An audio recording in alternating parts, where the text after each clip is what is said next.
There was a time in my life where summer felt like a financial reset. Everything felt lighter, more relaxed, more social. I wasn't thinking about routines the same way, and I definitely wasn't focused on my budget. I was just living.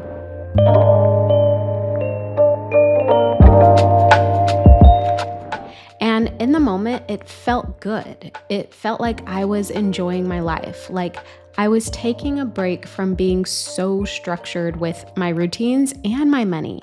But what I didn't realize back then was that kind of reset I was creating wasn't actually helping me.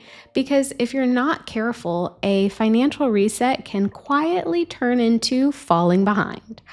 I remember in my early 20s, summer felt like permission to spend more dinners out, more plans, more yes to things I didn't really think through. And then August would roll around and I'd look at my accounts thinking, where did all my money go? Not because I wasn't making money. I mean, I always had a summer job, and not because I didn't care. I always looked at my accounts, but because I had spent the last couple of months completely disconnected from my plan. And what I've learned over time, both in my own life and working with clients, is that summer doesn't ruin your finances, but disconnection from your money absolutely can. And it usually doesn't happen in big, dramatic ways. It happens in teeny tiny patterns, small decisions, small moments where you're just going with the flow, easy breezy, instead of staying grounded in your plan. And yes, I'm speaking from my own experience here.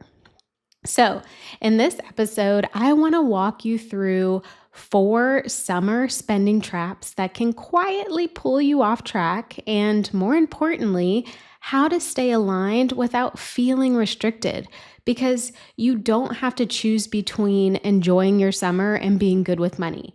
You just need to stay connected while you do it. So, trap number one is relying on I deserve it as a spending strategy. One of the biggest shifts I help my clients work through is that just because something feels justified doesn't mean it's aligned. And summer has a way of bringing this mindset out of us. It is so easy to think, well, it's been a long week. I deserve this. Or I've been working hard. I deserve this trip or this vacation. Or I don't want to miss out. I deserve to go. And again, none of those thoughts are wrong. I mean, you do deserve to enjoy your life. But what happens when that thought becomes your default decision making process?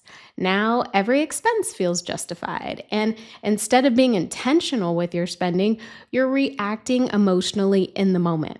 And what I've seen, not just in my own life, but with so many women I've worked with, is that it's this mindset often shows up in the strongest ways when you've already been feeling restricted. Okay, so you feel even more justified to spend your money when you have been good or you've been depriving yourself or you've been feeling restricted. And maybe you've been trying to budget more. Maybe you have been cutting back in certain areas. Maybe you've been being good with your money. So when summer hits, there's this subtle shift into overcompensating. It's like I've been disciplined, so now I get to relax. But without that structure, relaxing can quickly turn into overextending. And then you end up in this cycle where you spend, you feel a little bit off, you pull back, and then you swing back again. What I had to learn, and now what I coach my clients through, is that deserving something doesn't automatically make it a good financial decision because your present self deserves enjoyment. But your future self really deserves stability. She deserves savings. She deserves options. She deserves peace. So the goal here isn't to stop spending, it's to decide in advance if that spending is worth it. What are the experiences you really want this summer? What actually matters to you? Because when everything is a yes, nothing is intentional. But when you choose your yes ahead of time, you don't have to justify it in the moment. And that's when things change for the better. I want you to check out episode 184 of the City Girl Savings Podcast. It's all about fighting summer FOMO for some of the things that really help me stay on track. So I will link to that episode in the show notes. Moving on to trap number 2, letting social plans dictate your spending. Summer is one of the most social times of the year, and that's such a fun and beautiful thing, but it can also become one of the fastest ways to lose control of your spending if you're not careful. Because what starts as one plan quickly turns into multiple layers of spending. Dinner turns into drinks, drinks turn into another stop turns into an Uber, late night food, and brunch the next day. I mean, we've all been there. That was like every single summer weekend in my 20s. And then suddenly, one yes turns into a full weekend of spending you didn't fully think through, you didn't fully plan for, or you didn't expect. And here's the part that I don't think gets talked about enough. A lot of this spending isn't just about the activity, right? It's about the energy of the group. I mean, you're in the moment, everyone's ordering another round, no one's talking about money, no one's really thinking about money, and it feels easier to just go with it than to pause and make a different decision. And then later, when you're by yourself, that's when you really feel it. Not just financially either, but mentally. Like I said, this was absolutely me in college. I remember being in Las Vegas for a weekend, broke as a joke, I might add, and I bought a round of shots at the bar for the entire group we were with, which included 3 sets of couples and myself. I put it on my credit card and nearly fainted when I checked the balance the next day. Does this sound familiar? I can't be the only one here. You start replaying decisions in your mind, thinking about what you could have done differently, feeling slightly disconnected from your goals, but in the moment, it didn't feel like a big deal. It felt like you were just living in the moment, and that is the disconnect. I want to gently challenge that because being mindful with your money doesn't make you the boring friend. It makes you the intentional friend, the one who suggests that plans don't always have to revolve around spending. The friend who sets boundaries around time and energy, and the friend who checks in with herself before automatically saying yes. And let me just add that this doesn't have to be dramatic, right? It can look like I'm going to come to dinner, but I'm going to skip drinks after. Or I'm in for the trip, but I am setting a budget ahead of time. So small decisions like that really keep you included without pulling you off track. And what I've seen time and time again, when one woman starts moving this way, it gives other women permission to do the same.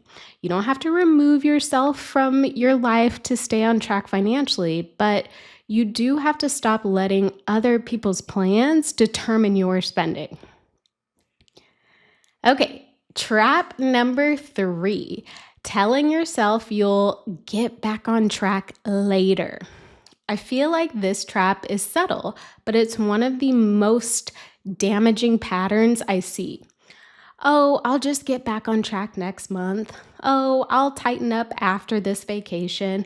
Oh, I'll fix it later. And what happens is later keeps getting pushed because there's always something else coming up that requires your money and your attention, whether it's another event, another plan, another trip, another reason to delay getting back into your routine and therefore start later.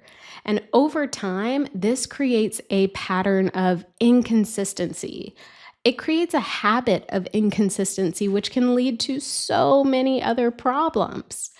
And I want to slow down here for a second because this is important. Most women don't struggle with money because they don't know what to do, right? Most women know what to do, but they struggle because they're not doing it consistently. They start, they stop, they restart, they stop again. And that stop start cycle, that's what makes everything feel so much harder than it needs to be with your money. A lot of my money coaching clients work with me on an ongoing basis so they can avoid that cycle because every time you disconnect from your money, it takes more and more energy to reconnect. It feels heavier, more overwhelming, more emotional. You blame yourself more, and that's when avoidance creeps in. What changed things for me way back when was letting go of the idea that I needed to be perfect to stay on track.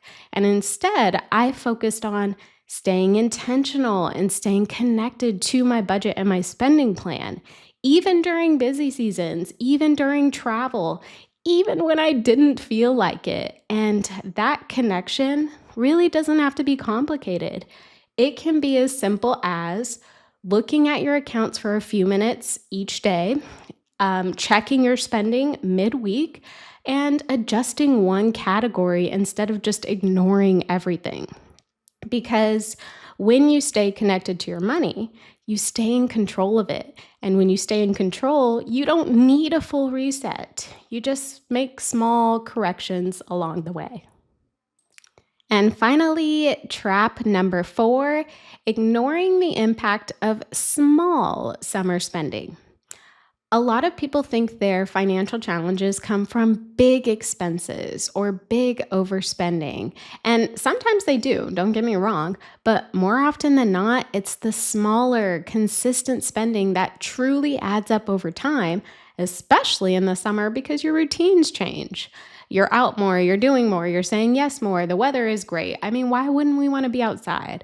And with that comes opportunities to spend in small, seemingly harmless ways that actually add up. The coffee here, the quick Ultra run there, the extra gas, the last minute add ons that didn't feel planned. And each time it feels harmless because it's just $15, it's just $25, it's not that big of a deal. But those moments and those amounts stack up. And the tricky part is because they don't feel significant individually, you're not really tracking them mentally. So by the end of the month, you're not sure why your money feels tighter than expected. You just know something feels off. And that off feeling, that is the gap between your awareness and your reality with your money. Now, the solution is not to cut out everything because that's not realistic. I don't believe in that. That's not sustainable. The solution is to account for it ahead of time, to expect that you will spend more in certain categories during the summer, and to plan for that instead of reacting to it. So, what does that actually look like? Well, maybe it's increasing your fun or discretionary categories slightly for the summer. Maybe it's creating a summer specific spending category, or maybe it's setting a weekly limit for your flex spending. All in all, it's just making sure that you account for the extras ahead of time because we know they're going to be there. And when your spending has structure, it really does stop feeling out of your control. And when it's feeling like you're in control, you stop second guessing yourself. So, if there is one thing I want you to take from this episode, it's this: summer does not have to set you back, but it will if you move through it without intention. The women who feel calm and confident about their money during busy seasons, I might add, aren't the ones who never spend. They are the ones who decide how they want to spend before the moment happens. They stay connected, they stay aware, they stay grounded in their goals, even while enjoying their lives. And that's a big part of it. They are still enjoying their lives. And that's the balance. It's not restriction, it's not overcorrection, it's just intentional decisions over and over again. So, as you move through summer, I want you to check in with yourself and ask, am I choosing this or am I just going along with it? because that question alone can really shift everything. And if you're realizing that you want more structure and more clarity and more consistency with your money, that's exactly what we build together in my coaching program. We create systems and routines that truly support your real life. So you're not starting over every month and you're not wondering where all your money went. You feel in control of it. And if that's something that you're ready for, you can request a free money call with me using the link in the show notes.